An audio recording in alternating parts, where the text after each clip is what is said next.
জীবনটা খুব একদম জীবনটা খুব আনন্দময়, জীবনটা হচ্ছে খুব এরকম। কিন্তু আমরা সবাই এরকম করতে চাই ঠিকই, কিন্তু আপনি যদি ওরকম করতে চান তাহলে এটা আপনার জন্য একটা অজ্ঞানতা। সেই জন্য মাঝে মাঝে আমাদেরকে হাসপাতালে যেতে হবে, মাঝে মাঝে যারা দুঃখ কষ্ট পাচ্ছে তাদের পাশে যেতে হবে। তাদের দুঃখ দেখে আপনাকে বুঝতে হবে জড়জগৎটা সুখের জায়গা নয়।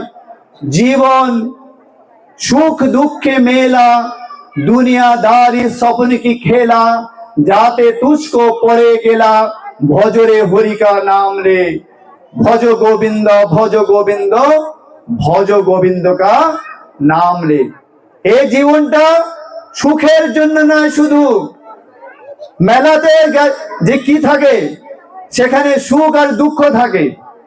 তো জীবনটাকে বলা হচ্ছে সুখ দুঃখ মেলা, হিন্দিতে বলা হয় দুঃখ মেলা, মানে সুখ আর দুঃখের হচ্ছে এই জায়গা।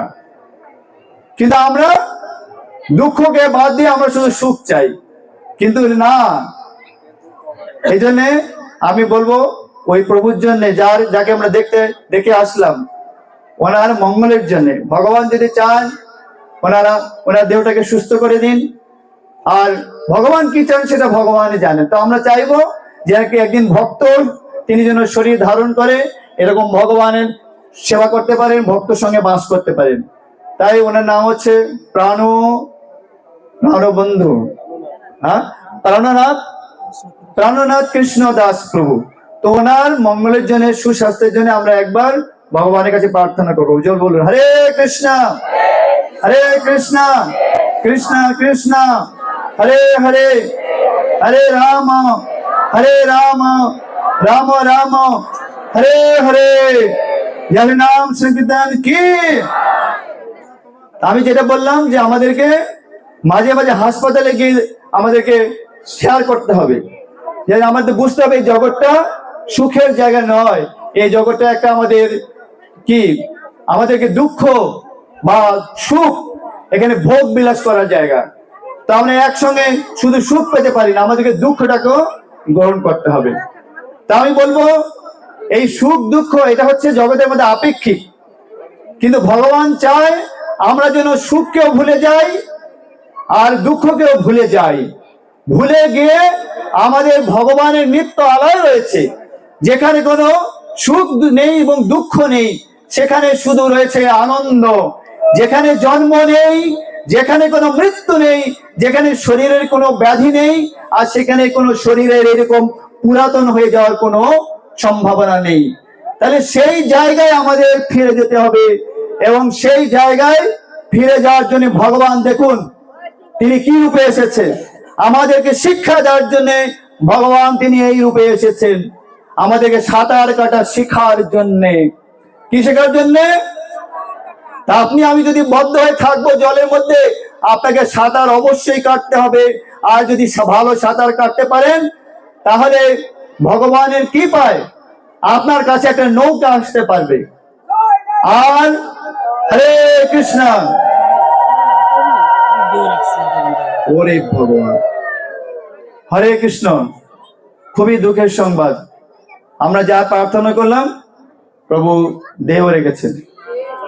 ভাবতে পারি না যে উনি হেঁটে হেঁটে হাসপাতালে এসেছেন, নিজেই এসেছেন, ডাক্তারকে দেখার জন্য এসেছেন। ডাক্তারকে বলতে দেখুন তো, একটু চেক করুন তো। চেক করে ডাক্তার বলছে আপনি এখনই হাসপাতালে ভর্তি হন। এবং 1 সপ্তাহ আগে উনি ভর্তি হয়েছেন, শুধু শোনা গেছে যে উনি একটু অসুস্থ।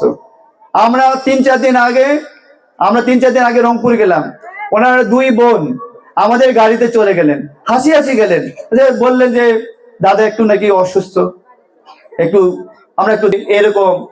এই জন্যে জীবনটা গায়ে গোরা চাঁদ মধুর স্বরে, গায়ে গোরা চাঁদ মধুর স্বরে।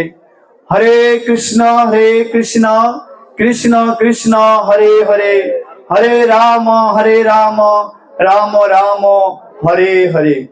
তারপর মায়া জালে বদ্ধ হয়ে আছো মিছে কাজ লয়ে, এখনো চেতন পেয়ে হরি নাম করো রে।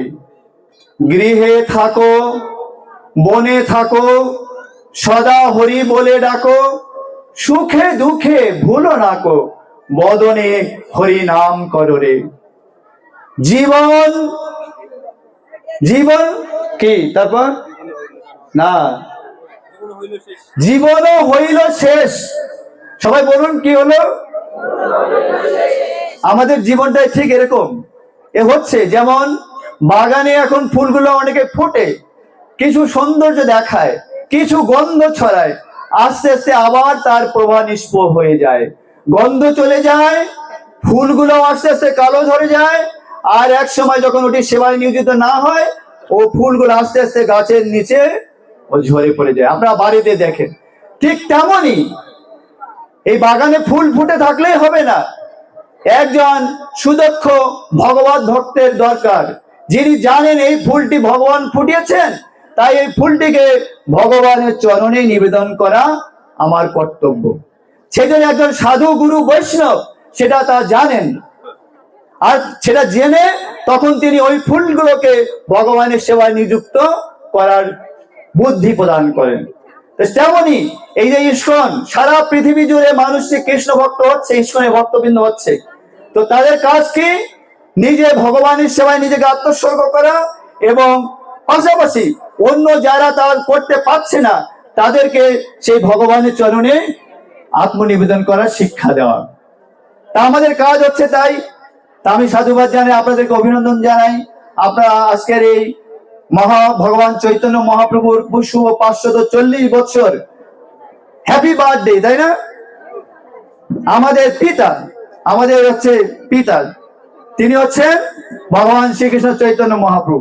তো ওনার জন্মদিনে আপনারা এসেছেন, এজন্য আমি আন্তর্জাতিক কৃষ্ণ ভাবনামৃতের সঙ্গে ইস্কন এই প্রচার কেন্দ্র গাইবান্ধার পক্ষ থেকে আপনাদেরকে সাদর অভিনন্দন জানাই, কৃষ্ণ প্রীতি শুভেচ্ছা এবং সকলের চরণে আমার প্রণাম। হরে কৃষ্ণ। কারণবশত গ্রহণ